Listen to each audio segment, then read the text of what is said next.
Les établissements scolaires ouvriront-ils le 3 janvier 2022? À quelques jours de la rentrée scolaire, les soignants s'inquiètent de la circulation du virus dans les écoles. Alors que de nouvelles mesures doivent être annoncées ce lundi soir à l'issue d'un nouveau conseil de défense sanitaire, 50 personnels de santé ont adressé une lettre ouverte au ministre de la Santé Olivier Véran. Dans cette dernière, publiée dans le JDD, ils ont demandé le report de la rentrée scolaire. Depuis le début du mois de novembre, 300 000 enfants et adolescents ont été confirmés positifs au Covid-19. Les hospitalisations d'enfants en service conventionnel et en soins intensifs ont dépassé les pics de toutes les vagues précédentes, avec plus de 800 enfants de moins de 10 ans et 300 adolescents de 10 à 19 ans hospitalisés en 6 semaines, et ces chiffres ne cessent d'augmenter, ont-ils fait savoir.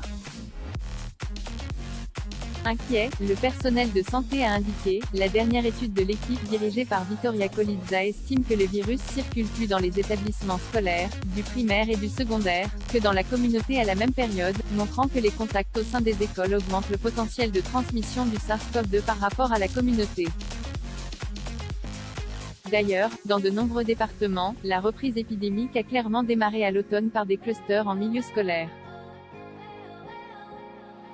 Un des premiers clusters du variant Omicron a été détecté également en milieu scolaire.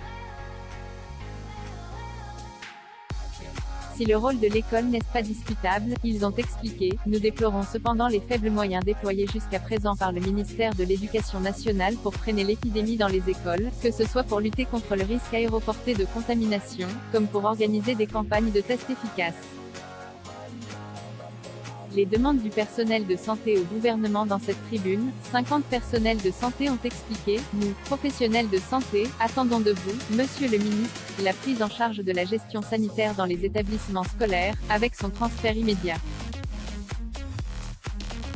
Ils ont ainsi demandé le report de la rentrée du 3 janvier, la sensibilisation des instances éducatives sur la transmission par aérosol et les pratiques à adopter pour limiter le risque de contamination aéroportée du virus, et l'association des professionnels de la santé à l'élaboration d'un nouveau protocole sanitaire dans les écoles, et une communication officielle du ministère de la Santé auprès du grand public pour sensibiliser les familles sur les risques avérés du Covid-19 pour les enfants.